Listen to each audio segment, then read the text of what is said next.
Vocês me controlam para a distância aqui, que eu não sou muito competente. Sou eu que devo agradecer a vocês de me terem convidado hoje para vir aqui. Eu, apesar de ter nascido em Curitiba, eu me considero, e sempre me considerei, um nativo daqui. Não só eu vim para cá, para Florianópolis, com 3 dias, mas, mais tarde, eu habitei aqui, Florianópolis durante 4 anos. Eu era bem pequenininho, e esse período em que eu passei em Florianópolis é um dos períodos que eu guardo na minha memória como dos mais felizes, dos mais belos, dos mais exaltantes. Portanto, é um retorno à casa, e, para mim, são vocês que me fazem favor, tendo me convidado para voltar aqui.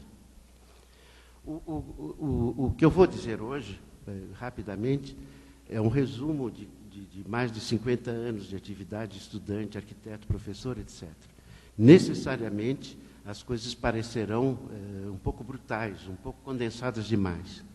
Eu vou tentar falar o menos possível, porque senão fica uma coxa de retalhos absolutamente insuportável, e vou falar sobre 3 temas somente.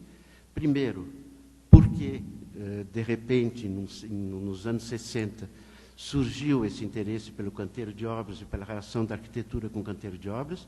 Segundo, é preciso voltar às origens, ver quando a nossa arquitetura, o arquiteto, se separou, de uma certa maneira, do canteiro. E, em terceiro, eu vou falar de um período ainda, para vocês, muito distante, que é a origem do modernismo em arquitetura. Sempre a partir do ponto de vista do canteiro.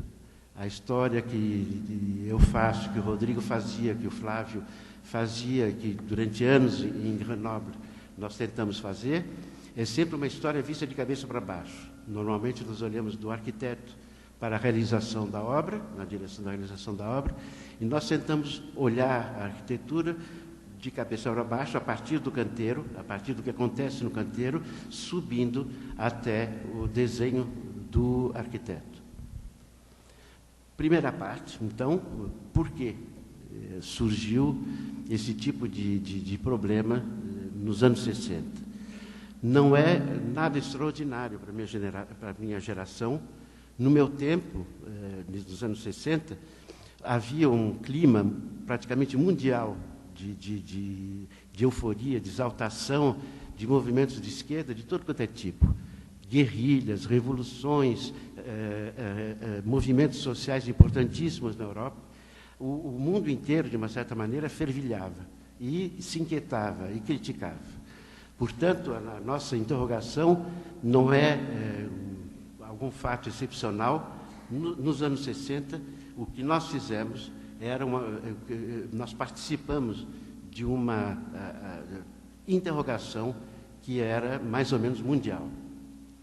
Em segundo lugar, nós, aqui no Brasil, vivíamos um momento bastante excepcional, um momento em que iria ser construído Brasília, que era um símbolo múltiplo, válido em 1000 sentidos, integração do território, abandono da dependência dos países estrangeiros para tentar fazer um país autônomo, integrar o território, mostrar a validade e a beleza da arquitetura brasileira, e etc, etc, etc. Brasília condensava, no nosso tempo, uma série de esperanças e projetos bastante importantes. Eu tive a honra e a sorte de estudar arquitetura numa das escolas de arquitetura das mais perfeitas e belas que eu conheci na minha vida. E olha que eu conheço.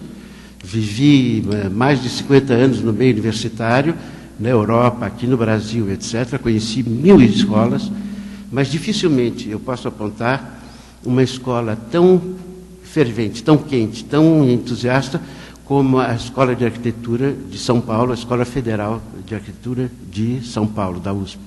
Não, estadual. Nessa escola ensinavam mestres como Artigas, Flávio Mota, Paulinho Mendes da Rocha, entre outros. Sobretudo Artigas, que era, no meu tempo, uma luz, um arquiteto maravilhoso, não só excelente arquiteto na prancheta, mas um militante da profissão, um militante do sindicato.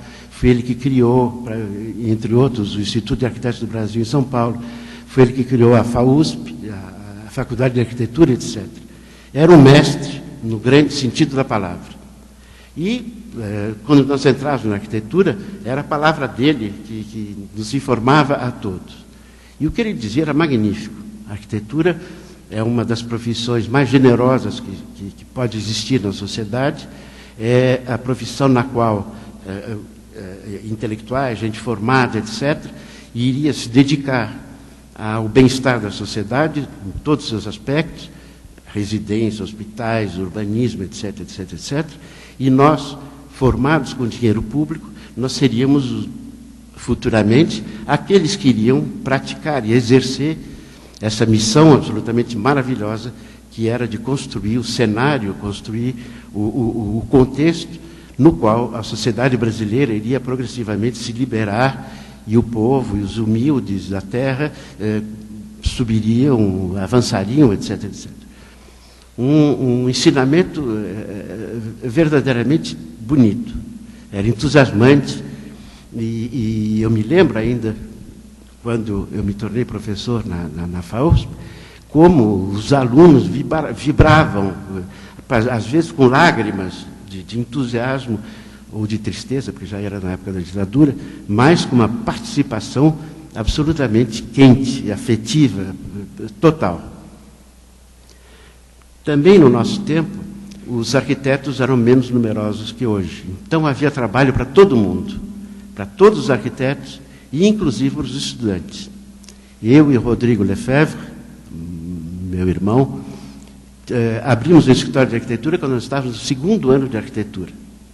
Evidentemente, não podíamos assinar as plantas, o CREA não permitiria, mas tínhamos companheiros e amigos que assinavam por nós.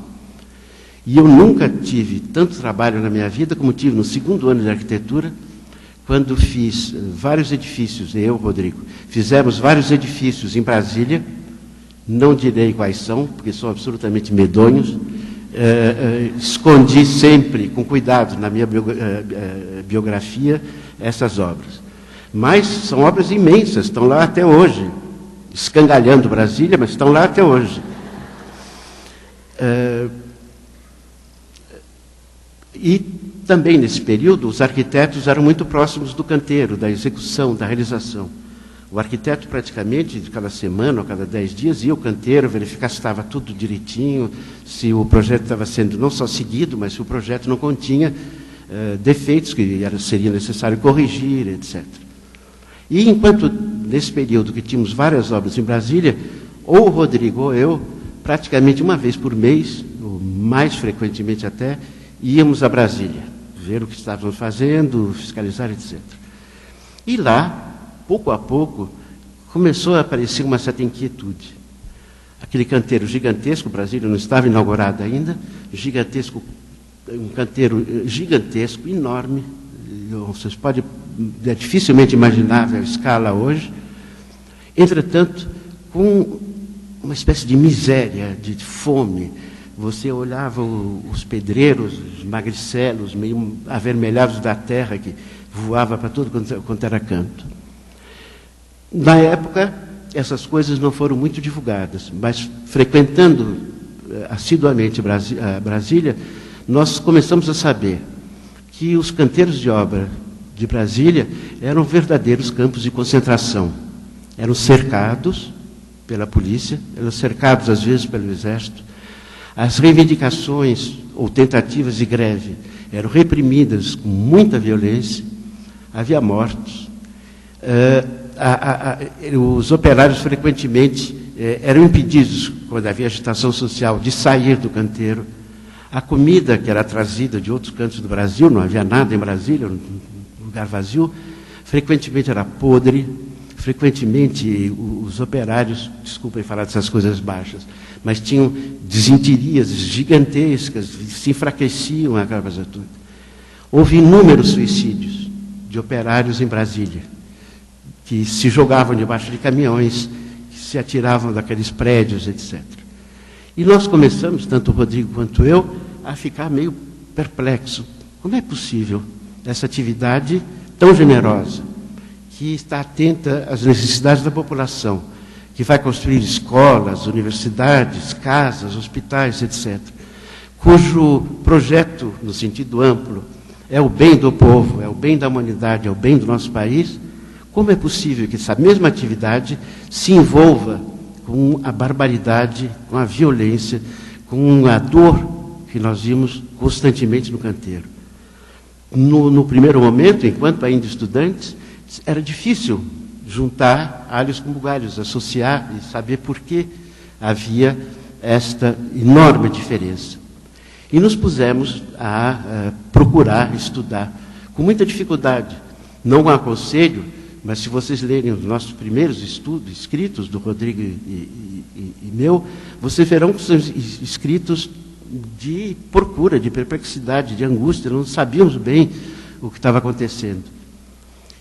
Por felicidade ou infelicidade nossa, logo, assim que saímos da universidade, nos tornamos professores na universidade. Eu dei aula para colegas meus de faculdade, e era uma situação bastante difícil. Nós nos sentimos terrivelmente responsáveis. Saímos da escola, voltamos como professores, etc. E tínhamos a obrigação de procurar, de estudar, de cavocar e tentar entender melhor o que era essa arquitetura, o que nós estávamos fazendo, etc. E nos pusemos a procurar o que não era muito difícil na época. Logo nos dirigimos para Marx, para um pensamento de esquerda, e lá começamos a encontrar certos elementos que começavam a explicar um pouco por que essa dicotomia, por que essa radical separação entre ambições tão generosas e uma realidade tão feia na execução, na realização dessas intenções. Nós nos pusemos a ler coisas que raramente as pessoas leem, aquela parte chatíssima do Marx, de capital, de economia, números, equações, etc. Eu vou poupar vocês dessas considerações, porque elas são terrivelmente chatas e, ao mesmo tempo, totalmente indispensáveis. Nós, finalmente, nos encontramos no capítulo 13 do Capital, onde o Marx começa a falar de um capítulo, um dos mais chatos, dos menos lidos, sobre o que é uma cooperação, o que é uma manufatura, o que é uma indústria, o que separa uma manufatura de uma cooperação, etc, etc, etc. E depois pulamos para o livro terceiro do Capital, para ler outras coisas chatíssimas, como, por exemplo, a lei da queda tendencial da taxa de lucros. Só o nome já é chatérrimo. E começamos, então, pouco a pouco, a elaborar um tipo de teoria sobre arquitetura que está condensado hoje no meu livrinho, o Canteiro e o Desenho, que é um livro muito ilegível, já vou explicar por quê, e que, entretanto, condensa um pouco as nossas procuras, as nossas angústias, etc. Esse livro aparece com o meu nome, porque no tempo havia ditadura e censura no Brasil e eu já estava na Europa.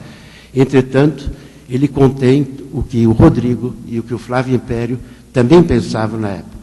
Eu faço uma dedicatória bem misteriosa, no qual faço referência a eles sem dar o nome, porque se eu desse o nome eles teriam um problema aqui, então não podia dar o nome. Hoje pode. A base é o seguinte: a arquitetura não é nem uma atividade artesanal, como por vezes nós dizemos, nem uma atividade industrial.